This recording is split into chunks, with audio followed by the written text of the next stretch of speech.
मध्य प्रदेश यूं ही अजब गजब नहीं कहा जाता। यहाँ का सिस्टम अजब गजब है। सरकार के युवाओं को नौकरी देने के दावों और वादों के बीच लाखों युवाओं का भविष्य दांव पर लगा हुआ है। मध्य प्रदेश में सरकारी पदों पर भर्ती के लिए दो अलग अलग एजेंसियां हैं। एक मध्य प्रदेश लोक सेवा आयोग, जिसके जरिए उच्च पदों पर भर्ती की जाती है। इस एजेंसी के जरिए परीक्षाएं आयोजित होती हैं और अब उनके नतीजे भी घोषित हो रहे हैं। लेकिन दूसरी तरफ कर्मचारी चयन मंडल एजेंसी है, जिसमें आधा दर्जन से ज्यादा भर्ती परीक्षाओं के नतीजे अटके हुए हैं। अब हम आपको बताते हैं कि सरकार दो अलग अलग एजेंसियों के अलग अलग कहानी क्या है। मध्य प्रदेश में अब मोहन यादव मुख्यमंत्री हैं। मोहन यादव के पास सामान्य प्रशासन विभाग की जिम्मेदारी है। सामान्य प्रशासन विभाग के अधीन MPPSC और कर्मचारी चयन मंडल जैसी संस्थाएं हैं, जो सरकारी पदों पर भर्ती के लिए परीक्षा आयोजित करने के साथ नतीजे घोषित करती हैं।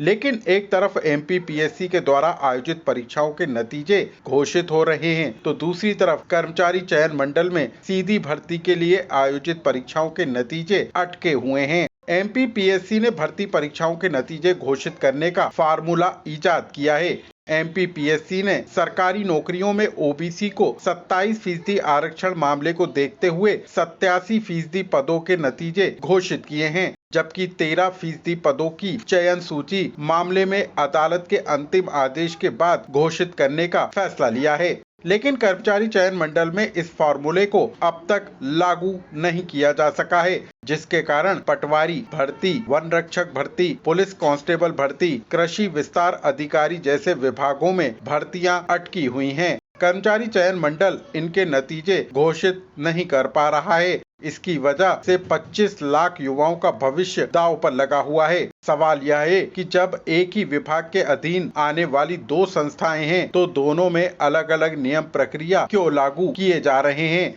और आखिर क्यों लाखों युवाओं का सरकारी विभाग में सेवा देने का ख्वाब लंबा होता जा रहा है। लोकमत के लिए भोपाल से अनुराग श्रीवास्तव की रिपोर्ट।